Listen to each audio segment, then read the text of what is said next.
Imagine standing in a quiet Roman street at sunset. The sky is orange, the crowds are fading, and behind the heavy wooden doors of a villa, a young bride is trembling, not because she fears marriage, but because of a ritual so strange, so dark, and so uncomfortable that Rome later tried to distance itself from it. A ritual almost erased from memory, but history has a habit of whispering the things we try to bury. And tonight we're listening. Welcome to the Dark Stoic, and today's story pulls us into an ancient world where myths, fear, power, and tradition shaped people's most intimate moments. This is the story of the horrifying wedding. Night ritual Rome tried to erase from history, and what it teaches us about control, expectation, relationships, and the uncomfortable truths of human nature. Let's begin with a picture. A Roman bride stands in her wedding dress. Her veil is bright orange, called the flammeum, like fire. It was meant to protect her from evil spirits and also to symbolize new beginnings. But beneath that veil, fear sits heavy.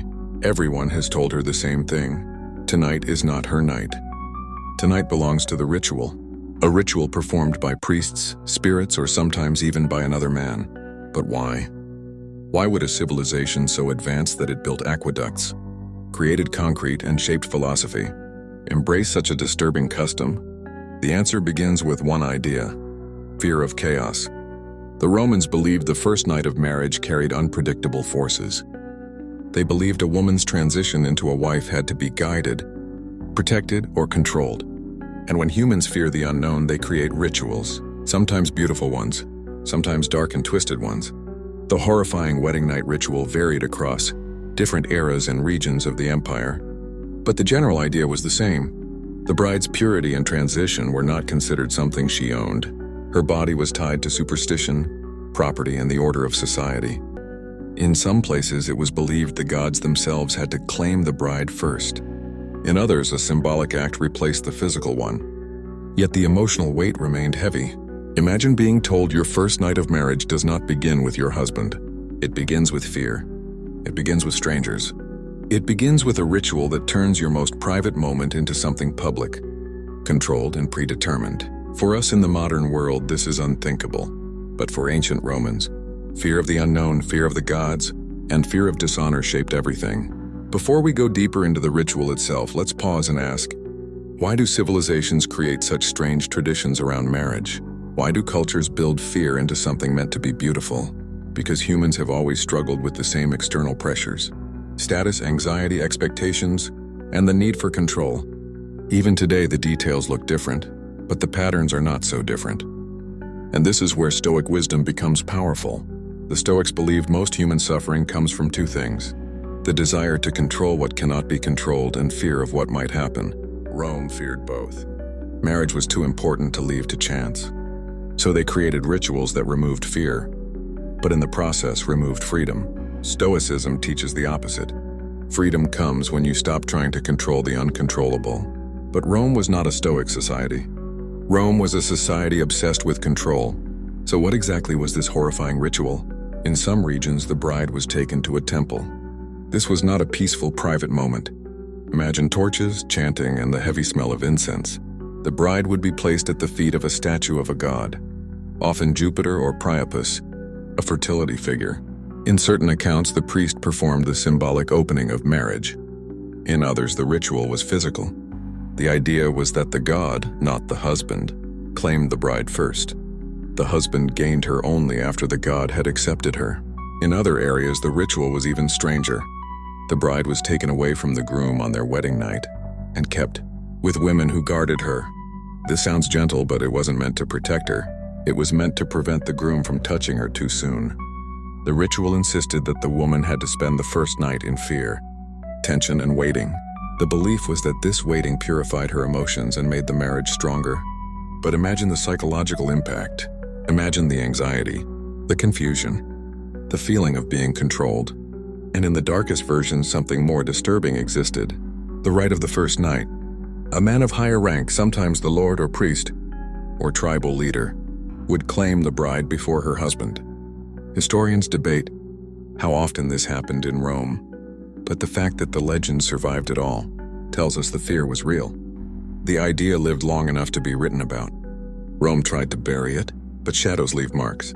Now think about the bride, not the ritual. Not the gods. The bride, a young woman stepping into a life she didn't fully control, surrounded by expectation, tradition, superstition, her emotions swirling inside her. A normal modern woman feels anxious before marriage. Now imagine that anxiety amplified into something ancient and terrifying. Here is where Stoicism gives us a window into her mind. A Stoic woman, rare but not impossible, might whisper to herself, "I cannot control what they make me do tonight, but I can control my reaction. I can control my thoughts." And that small spark of inner power is what Stoicism is about. Even when the world controls your body, you can control your mind. You can control how you interpret the world. That is your freedom. As we keep going deeper into this story, let's move from the historical to the philosophical. The Romans believed marriage was not built on love. It was built on duty, alliances, property, and lineage. The Stoics believed marriage should be based on virtue and partnership. Rome lived one way, Stoicism taught another. The wedding night ritual shows this difference clearly. It exposed a truth: fear and control shape societies more than wisdom and virtue. Even advanced civilizations fall into this trap. Now imagine the groom. His night is not peaceful either. He waits in anxiety. He waits for the ritual to approve the marriage. Imagine wanting to start a life with the woman you chose, but you cannot touch her, speak to her freely, or comfort her. It's a strange prison of tradition. And the Stoics warned us about this too. When you let fear shape your actions, you chain yourself. Marcus Aurelius said that we often act like puppets, pulled by invisible strings, emotions, expectations, and traditions. The ritual turned both bride and groom into puppets. But why did Rome try to erase this? Because empires want to appear rational, clean, civilized. They want to be remembered for philosophy and law, not superstition. As Rome matured, the ritual slowly vanished. Later historians wrote about it with discomfort. Some denied it existed, but the traces are there, hidden in old documents, whispered by scholars, mentioned in myths. The Romans were embarrassed by it. They wanted it forgotten. But we remember it not to shame them, but to learn, to understand how fear shapes traditions, to understand how people lose control of their lives when society tries to control everything for them, and to understand how Stoicism can help us avoid repeating the same mistakes today. Let's bring it into the modern world. Imagine someone preparing for marriage now. They stress over social expectations. They fear disappointing their family. They worry about wedding rules, pressure, and judgments. It's not the same ritual, but it's the same feeling. Fear of doing things wrong, fear of not matching society's script. This shows how ancient fear still echoes today. The Stoics give us a simple idea that cuts through all of this. No ceremony, no ritual, no expectation defines your worth. Only your character does. Your choices, your intentions, your inner stability. That's something no society can take from you. Rome didn't understand that. Many people today still don't. Back to the ancient bride. Picture her sitting alone, the orange veil over her face, her heart racing. She cannot control the ritual, but she can breathe. She can steady her thoughts. She can remind herself, this moment will pass. This fear is temporary. My inner world is my own. That is a Stoic victory. Quiet, invisible, but powerful. Now imagine the husband pacing, waiting. He feels powerless too, but he can choose patience. He can choose understanding. He can choose to be a calm presence the moment they finally meet. Stoicism teaches that love is not possession. Love is kindness in action. The groom cannot control the ritual either, but he can control how he meets his bride after the ritual ends. With fear or with strength?